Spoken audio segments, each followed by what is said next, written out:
آج کی سٹریم بڑی اہم ہے، میری ایک ایک بات کو آپ نے نوٹ کرنا ہے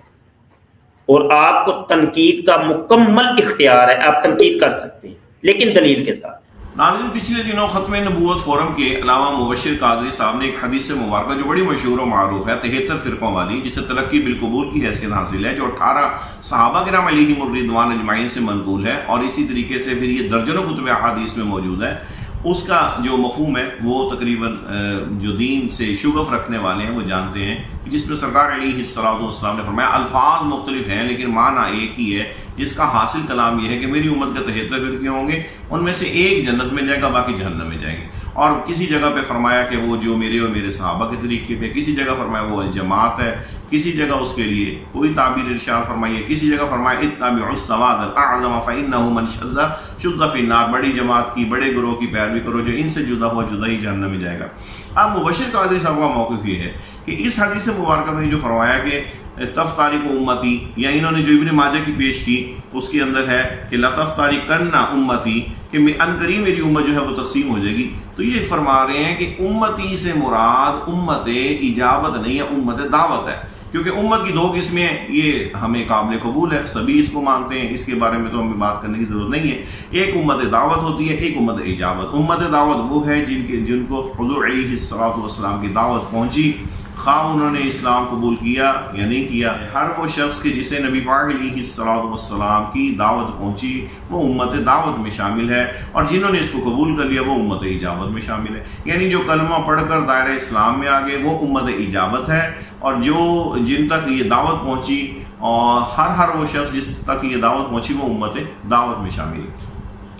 تو اگر امت دعوت کو مراد لیتے ہیں تو پھر اس سے یہ لازم آتا ہے کہ صرف جو گمراہ فرقے ہیں وہ عیسائی ہوں گے، یہودی، سکھ، بدھ مت، دہریے، مشرکین وغیرہ، اور یہی مراد جو ہے مبشر قادری صاحب نے لیے کہ یہ جو گمراہ فرقے 72 ہیں، اس سے مراد یہ غیر مسلم ہیں، یہ مشرکین ہیں، یہ دہری ہیں۔ ایک اسلام فرقہ، ایک قادیانی فرقہ، 2 فرقے ہو گئے، ٹھیک ہے۔ ایک تیسرا فرقہ عیسائیت، ایک چوتھا فرقہ یہودیت، ایک 5واں فرقہ ایتھیسٹ، دہریے، آگے لے جاؤ بدھسٹ، بدھ ایک فرقہ، زرتشتی فرقہ، جو سکھ ایک فرقہ، سکھ مت جو ہے، تو یہ کتنے ہو گئے بھائی، گن لو۔ میری تحقیق کے مطابق شاید ابھی یہ 73 پورے نہیں ہوئے، قیامت تک 73 ہونے ہیں بھائی۔ ان 73 میں سے ایک فرقے نے جنت میں جانا ہے، وہ ہے اسلام۔ دائرہ اسلام کے اندر جو شخص بھی آ گیا، خواہ وہ کوئی بھی ہو، کسی بھی فرقے سے ہو، وہ جنتی ہی ہے۔ جبکہ 14.5 صدیوں میں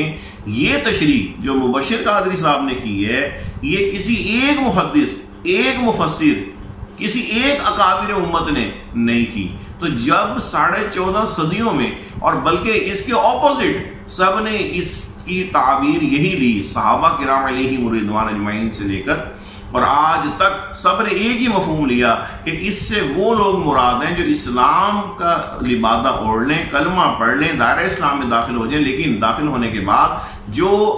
سواد اعظم کے نظریات ہیں، امت کی میجورٹی کے نظریات ہیں، ان سے اعراض کریں، یعنی دعویٰ اسلام کا کریں، لیکن جو امت کی اکثریت ہے اس کے نظریات سے پہلو تہی کریں، اس سے اعراض کریں، اس سے ہٹ کر اپنی 1.5 اینٹ کی الگ اسکول آف تھاٹ بنائیں۔ ایسے لوگ جو ہیں وہ 72 فرقے اس طرح کے ہوں گے اور وہ سب جہنم میں جائیں گے، اگرچہ وہ دعویٰ اسلام کرتے ہو۔ لیکن اس کے بالکل اپوزٹ مبشر قادری صاحب کہتے ہیں نہیں، کلمہ پڑھ لیا تو بس وہ سارے مسلمان ہیں، اور اس کے لیے پھر انہوں نے دلیل صرف ایک دی ہے، اور وہ صحیح مسلم شریف کی حدیث پاک ہے، جس کا کانٹیکسٹ ہی ڈیفرنٹ ہے، جس کا مضمون ہی اور ہے، اور وہ بھی آپ سن لیجئے کہ جس میں 386 نمبر حدیث ہے صحیح مسلم کی، جس میں سرکار علیہ السلام فرماتے ہیں قسم ہے اس ذات کی جس کے قبضے میں محمد کی جان ہے کہ اس امت کا کوئی بھی یہودی اور عیسائی جو میری بات سنے، جس کے ساتھ میں بھیجا گیا ہوں، اور وہ اس پر ایمان نہ لائے، تو اس کا ٹھکانہ جہنم والوں میں سے ہوگا۔ تو یہاں بھی جو لفظ ارشاد فرمایا ہذہ الامتی،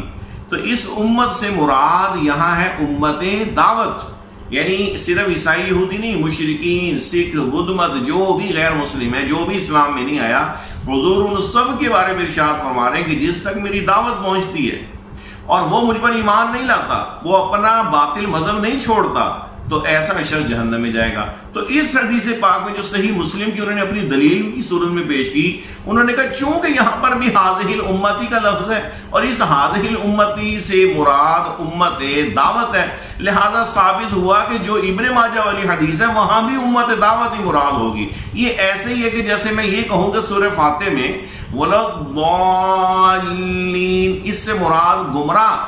جو ہے وہ لوگ لیے گئے ہیں، اور وَوَجَدَكَ ضَالًّا فَهَدَىٰ، اور یہاں پر جو ہے وہ ضالن یہ وہی لفظ ہے اور یہاں پہ ضالین وہی لفظ ہے، لیکن میں کہوں چونکہ ضالین جو ہے وہ سورہ فاتح میں گمراہ لیا گیا ہے لفظ، لہذا ضالن جو ہے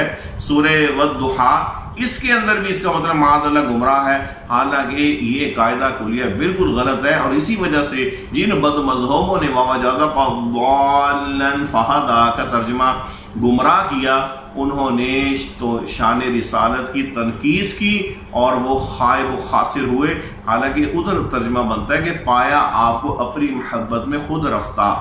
تو اپنی طرف راہ دی، سید اعلیٰ حضرت علیہ الرحمہ نے یہ ترجمہ فرمایا، حالانکہ وہاں پہ بھی ضالن ہے یہاں پہ بھی ضالین ہے، تو یہاں پر گمراہ عیسائیوں کو مراد لیا گیا ہے اور وہاں سرکار علیہ السلام کا تذکرہ ہے تو وہاں پر محبت میں خود رفتہ مراد لیا گیا، کیونکہ ضالن کے کئی معنی ہیں اور جو کانٹیکسٹ جہاں کا ہوگا ایک ہی لفظ سے کئی معنی مشترک مراد ہوتے ہیں، اور جہاں کا جو بھی کانٹیکسٹ ہو اس کے مطابق ہی وہ معنی لیا جاتا ہے۔ تو امتی جو ہے وہ میری امت، جب امت کی دو قسمیں ہیں تو اب جو حدیث مسلم شریف کی مبشر قادری صاحب پیش کر رہے ہیں، یعنی دعویٰ ان کا ہے ابن ماجہ والی روایت کا اور دلیل دے رہے ہیں وہ صحیح مسلم والی روایت سے جس کا مضمون بالکل ڈیفرنٹ ہے۔ بھئی یا تو اس کا مضمون بھی ابن ماجہ والی روایت کا ہو، یا پھر آپ ابن ماجہ والی روایت سے ثابت کریں کہ یہاں پر جو ہے وہ لفظ امتی سے مراد امت دعوت لیا ہو، اور اگر یہاں سے آپ کو ثابت نہیں ہوتا تو آپ کسی محدث، کسی مفسر، کسی امام مجتہد، کوئی 14.5 صدیوں کے اندر کوئی ایک حوالہ، کوئی ایک اکابر کا حوالہ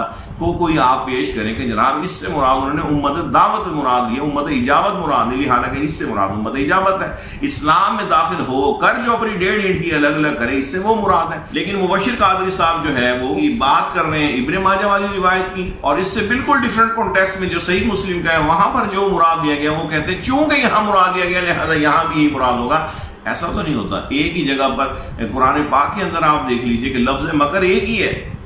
مکروا و مکر اللہ، لیکن دونوں کا لفظ کا مطلب ڈیفرنٹ ہے۔ کافروں کے لیے جب یہ لفظ یوز ہوا تو کہا جائے گا کہ انہوں نے مکر کیا، اور وہی لفظ مکر اللہ کی طرف جب نسبت ہوگا تو ہوگا اللہ نے خفیہ تدبیر فرمائی۔ تو اب ہم کہیں کہ چونکہ لفظ مکروا سے مراد بھی مکر ہی ہے جسے ہم 10 نمبری کہتے ہیں، تو معاذ اللہ مکر اللہ سے مراد بھی یہی ہوگا۔ تو اس کو کون اس قاعدے کو سمجھے گا کہ ایک ہی لفظ کو جو ہے وہ ہر جگہ پر ایک ہی معنی میں فٹ کیا جائے؟ تو اس لیے میری مبشر قادری صاحب سے اس حوالے سے چند سوالات ہیں کہ کیا آپ نے اس حدیث پاک میں لفظ امتی سے جو مراد لی ہے اور اسے تحریف معنوی کہتے ہیں، یعنی حدیث مبارکہ کے مفہوم کو بدل دینا، یہی شکوہ تو ہمیں انجینئر مرزا چڈو سے ہے کہ وہ حدیث مبارکہ جب بیان کرتا ہے تو وہ مفہوم بدل دیتا ہے۔ اب وہی کام اگر ہمارا کوئی اپنا سنی کہلانے والا وہ یہ کام کرے تو ایسا تو نہیں کہ دین ہم نے جو ہے وہ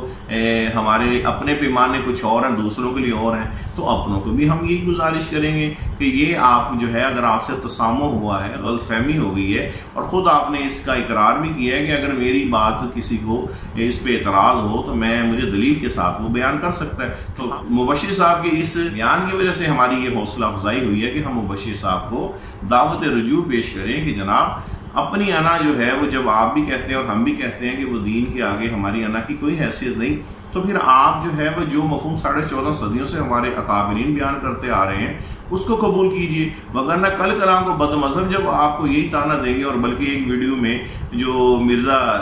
چڈو کا جو چیلا ہے اس نے یہ تانا دیا بھی کہ دیکھیں جی اب تو ان کے لوگ بھی ہماری بولی بول رہے ہیں، جبکہ یہ بولی جو ہے وہ ہماری 14.5 صدیوں کی کسی بھی محدث مفسر کی نہیں ہے، اگر ہے تو اس کے لیے کوئی حوالہ پیش کیجیے۔ پھر دوسری بات یہ کہ جس چیز میں ابہام ہوتا ہے، مبہم ہوتی ہے، اسی کی وضاحت کی جاتی ہے نا۔ اگر 72 فرقوں سے مراد عیسائی، یہودی، ہندو، مشرک، بدھ مت اور یہ دہری وغیرہ یہی لوگ تھے جو کہ پوری دنیا کے اندر جتنے بھی کفر کے ایجنڈے مختلف موجود ہیں، تو مجھے بتائیے صحابہ کرام کو ان کے بارے میں شک تھا کہ یہ جنتی ہو سکتے ہیں؟ اسی لیے انہوں نے پوچھا کہ حضور ان سب میں سے جنتی کون سا ہے؟ ان کو نہیں پتا تھا کہ عیسائی، یہودی، جو مشرکین جو ہیں یہ جہنمی. تو پھر انہوں نے سوال کیوں کیا؟ شک تو ان لوگوں کے بارے میں پڑھنا تھا نا کہ جن کا حلیہ اسلام کا تھا، جن کا دعویٰ اسلام کا تھا، لیکن اسلام میں آنے کے باوجود ان کی حرکتیں، ان کے اعمال، ان کے عقائد وہ جو ہے وہ سواد اعظم سے جو ہے ڈیفرنٹ ہونے تھے، اور اس کے اندر ہی بہام تھا. اور سرکار نے اسی بہام کو دور فرمایا. اور آپ نے ارشاد فرمایا کہ کسی جگہ فرمایا الجماعہ، کسی جگہ فرمایا ما انا علیہ واصحابی، کسی جگہ فرمایا کہ اتبعوا السواد الاعظم فانه من شد شد فی النار، بڑے گروہ کی پیروی کرو، جو ان سے جدا ہوا جدا ہی جہنم میں جائے گا. اور پھر مجھے یہ بتائیے کہ یہ جو بڑی جماعت ہے، یہ سرکار نے جو سواد اعظم کا لفظ ارشاد فرمایا، آپ تاریخ اٹھا کے دیکھ لیجئے، نبی پاک علیہ الصلوۃ والسلام کے دور میں بھی کافر، عیسائی، یہودی وغیرہ یہ سب غیر مسلم یہ اکثریت میں تھے. آج بھی اسلام کے مقابلے میں کفر اکثریت میں ہے. تو حضور جو فرما رہے ہیں کہ تم اکثریت کے ساتھ رہو، تو اس کا کیا مطلب ہوا کہ اگر اس سے مراد امت دعوت لی جائے تو پھر اکثریت تو جو ہے وہ کفار کی ہے، تو پھر ان کے ساتھ ہم رہیں. پھر کون سی اکثریت کے ساتھ رہنے کا حکم دیا؟ تو ماننا پڑے گا کہ اس سے مراد وہ اکثریت ہے کہ جو اسلام میں آنے کے باوجود جو لوگ مختلف ٹکڑیوں میں بٹ جائیں، تو ان میں سے جو بڑی جماعت ہے، جو میجورٹی ہے، اور وہ اس وقت بھی اہل سنت و جماعت کی کثرت تھی، اور آج بھی کثرت سے اور بڑی جماعت اور سواد اعظم اہل سنت کا ہی. تو اگر ورنہ پھر یہ کثرت والا مفہوم جو ہے وہ اس میں بالکل بھی فٹ نہیں بیٹھتا. تیسری بات یہ کہ اگر اس سے مراد اہل اسلام ہی ہیں جیسا کہ مبشر قادری صاحب کہتے ہیں، تو پھر نبی پاک علیہ الصلوۃ والسلام نے جو جبریہ ہیں، خارجیہ ہیں، نجدی ہیں، ان کے بارے میں نشانیاں کیوں ارشاد فرمائی؟ خارجیوں کے بارے میں کیوں فرمایا کہ خارجی جہنم کے کتے ہیں؟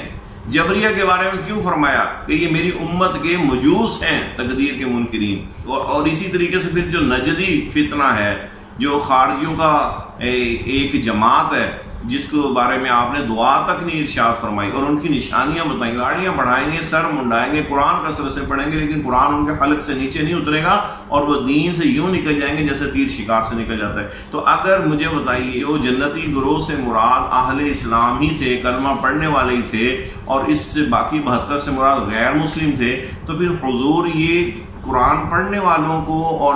داڑیاں رکھنے والوں کو اور ان کے بارے میں فرمایا تم اپنی نمازوں کو ان کی نمازوں کے آگے حقیر جانو گے، اپنے روزوں کو ان کے روزوں کے آگے حقیر جانو گے. یہ جو نشانیاں بیان فرما رہے ہیں حضور، تو اس سے مراد پھر جو ہے وہ کون ہوئے؟ کیا عیسائیوں میں کوئی ایسے لوگ آج تک گزرے ہیں کہ جنہوں نے داڑیاں رکھی ہوں، سر منڈائے ہوں، قرآن کثرت سے پڑھتے ہوں؟ تو لازمی بات ہے کہ جو کلمہ پڑھنے والے ہیں ان کے اندر ہی یہ لوگ موجود ہیں. خارجی جو مولا علی پاک کے لشکر میں تھے اور بعد میں الگ ہوئے، اور جنگ نہروان میں 5000 خارجیوں کو مولا علی پاک نے جو ہے وہ قتل کیا، اور سرکار نے ذوالخویصرہ بن تمیمی کے بارے میں فرمایا تھا کہ اس کو جانے دو، اس کی پیٹھ میں لوگ ہیں جو نکلتے رہیں گے اور ان کی آخری جماعت دجال کے ساتھ نکلے گی. وہ خارجی ٹولہ جس کو حضرت عبداللہ ابن عمر جو ہے وہ بدترین مخلوق سمجھتے تھے، وہ لوگ جو ہر وقت قرآن پڑھتے تھے، اور جناب ان کی جو ہے وہ پیشانیوں پہ زخم ہو گئے تھے عبادات کر کر کے، اور ان کا جو ہے وہ قرآن پاک اور حدیث پاک کے بغیر تو ان کی کوئی بات نہیں ہوتی تھی، اور جنہوں نے مولا علی پاک جیسی ہستی پر کفر کا فتویٰ لگا دیا تھا. مجھے بتائیے کہ اگر سارے اہل اسلام ہیں، سارے اہل حق ہیں، کلمہ پڑھنے والے، تو پھر ان خارجیوں کو کیوں قتل کیا گیا تھا؟ ان خارجیوں کو سرکار نے جہنم کے کتے کیوں فرمایا تھا؟ اور انہی خارجیوں میں جو نجدی ہیں ان کے بارے میں سرکار نے یہ خبریں کیوں ارشاد فرمائی تھی، اور ان کے بارے میں اتنی وعید کیوں فرمائی تھی کہ اگر میں انہیں پاتا تو قوم عاد کی طرح یا قوم سمود کی طرح قتل کر ڈالتا؟ پھر اسی طرح رافضیوں کے بارے میں حدیث مبارکہ موجود ہے، اور ان کے بارے میں صراحت کے ساتھ یہ بیان ارشاد فرمایا ہے کہ ان کے ساتھ ولا تواکلوہم ولا تشاربوہم ولا تصلوا علیہم ولا تصلوا معہم او کما قال رسول اللہ علیہ الصلوۃ والسلام. ان کے ساتھ نہ کھانا کھاؤ، نہ ان کے ساتھ پیو، نہ ان کے جنازے پڑھو، نہ ان کے پیچھے نماز پڑھو، اور کسی جگہ فرمایا ایاکم و ایاہم، انہیں اپنے سے دور رکھو، اپنے آپ کو ان سے دور رکھو کہیں یہ تمہیں گمراہ نہ کر دیں. تو یہ جو، اور پھر اسی طرح معتزلہ، امام احمد بن حنبل علیہ رحمہ نے معتزلہ کے خلاف حق کا علم بلند کیا، اور اس کی پاداش میں آپ کو کوڑے کھانے پڑے. تو وہ پھر معتزلہ کا جو فتنہ ہمارے علماء نے اس کو رد فرمایا جناب امام اشعری علیہ رحمہ نے، تو وہ کس کھاتے میں ہے. اور اسی طریقے سے پھر جو مختلف فرقے آتے رہے اور اس کا علماء ہر دور میں مقابلہ کرتے رہے، اور یہی ہر عالم ارشاد فرماتا رہا کہ اما الفرقۃ الناجیہ فہی اہل السنہ والجماعہ، کہ جان لو کہ جو نجات پانے والی جماعت ہے، نجات پانے والا فرقہ ہے، وہ صرف اہل سنت و جماعت کا ہے. اور اسی جماعت کے بارے میں ہر کتاب میں جو ہے وہ یہی ملے گا کہ اہل سنت و جماعت کو لازم پکڑو. صحابہ کرام سے لے کر اب تک اور موجودہ صدی کے اندر، پچھلی صدی کے اندر جو نئے نئے فرقے اٹھے اور سید اعلیٰ حضرت علیہ رحمہ نے جن کا مقابلہ کیا، اور جس کے اندر وہابیہ، دیوبندی، رافضی، چکڑالوی، پرویزی، قادیانی اور نیچری جو معجزات کا منکر تھا، یہ سارے لوگ جو ہیں یہ ان کا رد جو ہے وہ اعلیٰ حضرت امام اہل سنت نے فرمایا. پھر حسام الحرمین میں جو ہمارا بنیادی اختلاف ہے بد مذہبوں کے ساتھ، کہ ان کے جو مولویوں نے غصہ خانہ عبارات لکھی جو آج تک چھپ رہی ہیں، اس پہ اعلیٰ حضرت نے کفر کا فتویٰ دیا، ان کو دعوت اور ان کو اصلاح کی بھرپور کوشش کی. اسی طریقے سے نہیں مانے تو سال بعد آپ نے ان پر کفر کا فتویٰ دیا. علماء عرب چونکہ اس وقت خلافت عثمانیہ تھی، اہل سنت کی حکومت تھی 1905 میں، تو انہوں نے بھی اس پر تصدیق فرمائی. 250 علماء ہندوستان الصوارم الہندیہ میں اس کی تصدیق فرمائی. تو یہ سارا کچھ، اور پھر آج بھی ہمارے اہل سنت کی کتابوں میں اور اس وقت بھی اہل سنت کے پلیٹ فارم پہ یہ سارے دلائل جو ہے موجود ہیں کہ اسلام کا دعویٰ کرنے والے جو ہیں وہ دعویٰ اسلام کے باوجود اپنے اگر عقائد سواد اعظم سے، اجماع اہل سنت سے اگر وہ ہٹاتے ہیں، جسے ہم ضروریات مذہب بھی کہتے ہیں، تو ایسے لوگ گمراہ ہیں، وہ سنی نہیں ہیں، وہ نار جہنم کے مستحق ہیں. کیونکہ 14.5 صدیوں سے سنیت کا مطلب ہے سواد اعظم جس بات پر متفق چلے آ رہے ہیں، اس نظریے سے جو بھی عدول کرے گا وہ کوئی اور تو ہو سکتا ہے، وہ سنی صحیح العقیدہ نہیں ہو سکتا. تو سب کے سب اس حدیث پاک سے یہی مراد لے رہے ہیں. لیکن مبشر قادری صاحب نے اس حوالے سے کسی طرح کا بھی کوئی حوالہ نہیں دیا، کوئی ایک حوالہ بھی دیا ہو، بلکہ 2-3 عقلی باتیں کی ہیں، اس کا بھی انشاءاللہ ہم جواب دیتے ہیں. مثلا انہوں نے کہا کہ جناب آج تک کسی نے اپنے آپ کو فرقہ ڈکلیئر نہیں کیا. اب نہ انہوں نے کہا کہ ہم فرقے ہیں، نہ یہ انہوں نے کوئی کلیم کیا، نہ ہی انہوں نے کوئی کتاب لکھی، نہ ہی کوئی تقریر کی، نہ انہوں نے کوئی بھائی رجسٹرڈ کروایا کہیں سے. ایسا ہے ہی جب نہیں تو تم کیوں یہ کرتے ہو بار بار؟ نہیں یہ فرقے ہیں، نہیں یہ فرقے ہیں، نہیں بریلوی فرقہ، وہابی فرقہ، شیعہ فرقہ، دیوبندی فرقہ. تو گزارش ہے کہ کیا گمراہ ہونے کے لیے ضروری ہے کہ پہلے بتایا جائے کہ جناب میں گمراہ ہونے لگا ہوں تو اس لیے جو آج کے بعد آپ نے مجھے الگ فرقہ سمجھنا ہے؟ یہ کہاں پہ ہے؟ کیا جو حضور علیہ السلام کے دور میں منافقین تھے انہوں نے ڈکلیئر کیا تھا کہ ہم جو ہے وہ ایک الگ فرقہ ہے، لہذا ہمیں جو ہے ہمارے بارے میں یہ جو احکام وغیرہ ہیں اب ہمیں آپ بتاتے رہیں؟ اور اللہ پاک عز و جل نے سینکڑوں آیات میں منافقین جو نماز بھی پڑھتے تھے، دعویٰ اسلام بھی کرتے تھے، امامیں بھی باندھتے تھے، حضور علیہ السلام کے پیچھے نمازیں پڑھتے تھے. مسجد درار بنائی انہوں نے جس کو آگ لگوا دی گئی. پھر مسجد نبوی شریف سے علامہ بدر الدین عینی علیہ رحمہ شرح بخاری میں ارشاد فرماتے ہیں کہ سرکار نے ایک ایک منافق کا نام لے کر جب ان کے بارے میں اللہ نے نازل فرما دیا کہ اللہ کی یہ شان نہیں کہ مومنوں کے اس حال میں رکھے جب تک خبیث کو طیب سے جدا نہ کر دے، تو ایک ایک منافق کا نام لے کے سرکار نے ان کو مسجد سے باہر نکال دیا. آگے چلے تو خارجیہ اور رافضیہ کے ساتھ جو صحابہ کرام کا اختلاف ہوا اور صحابہ کرام میں مولا علی پاک نے خارجیوں کو قتل کیا، تو یہ بتائیے کہ خارجیہ نے اپنے آپ کو ڈکلیئر کیا تھا کہ ہم ایک الگ فرقے ہیں لہذا آپ ہمارے ساتھ یہ سلوک کریں؟ کیا نجدی وہابیوں نے اپنے آپ کو ڈکلیئر کیا تھا جو ان کو اہل اسلام نے ان کو ہمیشہ جو ہے وہ اپنے جوتے کی نوک پہ رکھا ہے؟ تو یہ ڈکلیئر کرنا کیا ضروری ہے؟ چور کو آپ اس وقت تک نہیں پکڑیں گے جب تک وہ یہ نہیں کہے گا کہ میں چور ہوں. بھائی وہ چوری کرنے سے مانے یا نہ مانے، جب چوری کرتے دیکھیں گے تو اس کو چوری سمجھا جائے گا نا. یہ اب کیا بات ہوئی کہ اس وقت تک ہم چور کو پکڑ ہی نہیں سکتے جب تک وہ ڈکلیئر نہ کر دے کہ جناب میں چور ہوں، نہ وہ ڈکلیئر کرے نہ ہم اس کو پکڑیں. تو یہ عقلی جو دلیل دی ہے مبشر قادری صاحب نے، یہ تو کسی جگہ پر فٹ نہیں ہو رہی. پھر یہ کہتے ہیں کہ جی یہ تو مکاتب فکر ہے. یہ ہے مکاتب فکر. یہ بھی میں تھوڑی سی ڈیٹیل بتا دوں، یہ فرقے نہیں ہے، مکاتب فکر. تو سوال یہ کہ کیا یہ جتنے مکاتب فکر ہیں یہ سارے کے سارے درست ہیں؟ آپ لفظ کو بے شک بدل دیں لیکن مطلب تو ایک ہی ہوگا نا کہ آخر ایک سوچ جس کے ساتھ میں وابستہ رہنے کا حکم دیا وہ تو جماعت ہے، وہ تو سواد اعظم ہے. اور وہی قرآن پاک کی آیات بتا رہی ہے وَيَتَّبِعْ غَيْرَ سَبِيلِ الْمُؤْمِنِينَ نُوَلِّهِ مَا تَوَلَّى. اللہ فرماتا ہے جو مومنوں کا راستہ چھوڑ کر الگ راہ چلا، فرمایا نُوَلِّهِ مَا تَوَلَّى، ہم اسے ادھر ہی چلائیں گے. یار اب اس کا اینڈ کیا ہوگا؟ کیونکہ مومن جس طرح فرمایا تھا وہ تو لازمی بات ہے کہ 100% آٹومیٹکلی پتہ لگ گیا کہ جن کو مومن اللہ نے فرما دیا وہ تو جنت میں جائیں گے. لیکن یہ جو الگ ہوا یہ کدھر جائے گا؟ فرمایا وَنُصْلِهِ جہنم، ہم اسے جہنم میں ڈالیں گے. تو جو مومنوں کی جماعت سے الگ ہونے والا ہے اللہ فرما رہے ہیں یہ جہنم میں ہے، اور حضور بھی یہی فرما رہے ہیں فَإِنَّهُ مَنْ شَذَّ شُذَّ فِي النَّارِ، جو سواد اعظم سے جدا ہوا وہ جدا ہی جہنم میں جائے گا۔ تو مکاتب فکر آپ کہیں یا فرقہ کہیں، بات تو ایک ہی ہے۔ اب جس کی فکر ہمارے اکابرین امت کے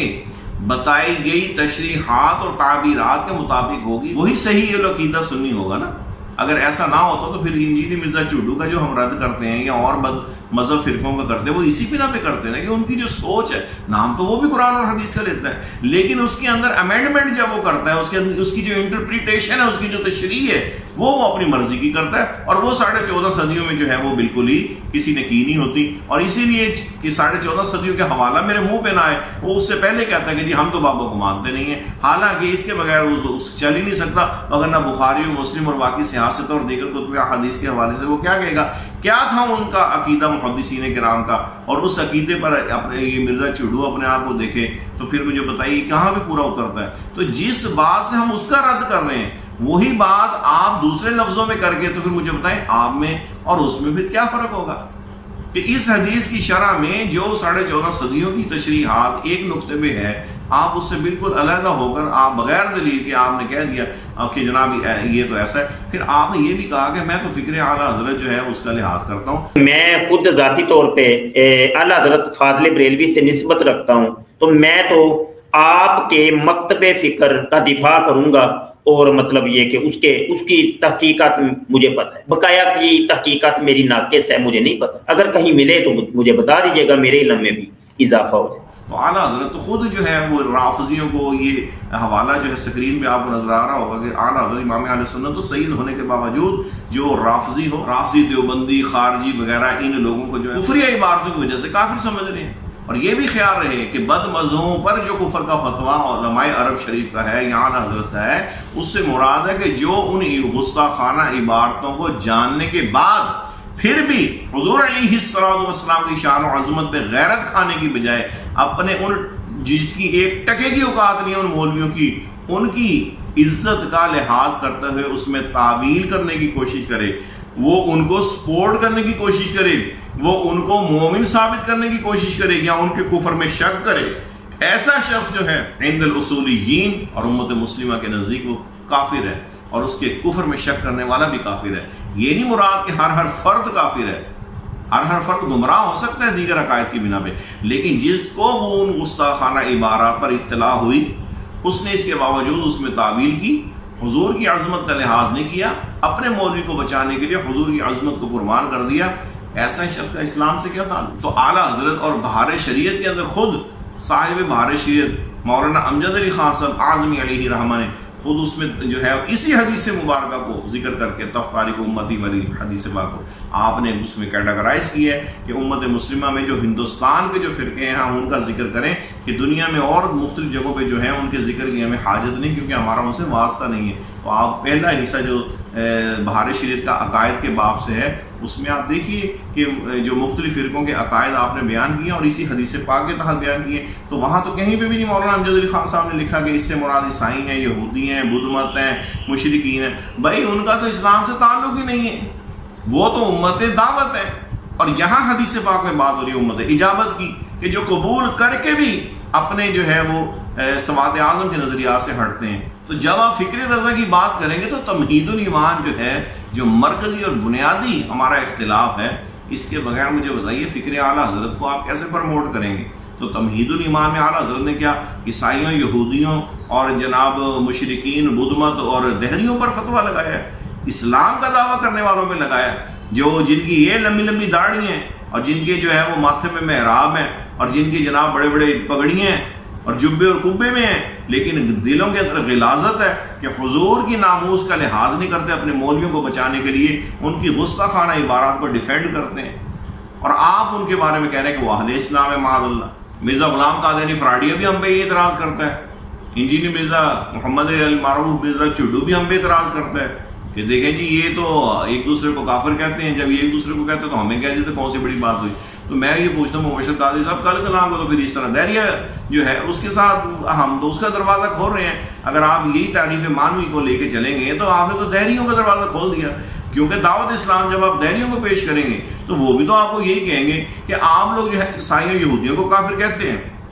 عیسائی یہودی آپ کو کافر کہتے ہیں. تو جب تم لوگ ایک دوسرے کو کافر کہتے ہو تو مجھے بتاؤ کہ میں کس کو مانوں؟ عیسائیوں کو مانوں، یہودیوں کو مانوں کہ اسلام کو مانوں؟ اس وقت آپ کیا جواب دیں گے؟ اس وقت آپ یہ کہیں گے کہ نہیں ہم سب ایک ہیں. اور یہ اب امت دعوت سے مراد جو ہے وہ اس حدیث پاک میں امت دعوت ہے، اور امت دعوت سے مراد صرف دہری ہیں. ہم سب اب ایک ہو جاتے ہیں تاکہ دہریوں کو اسلام میں لانا پڑتا.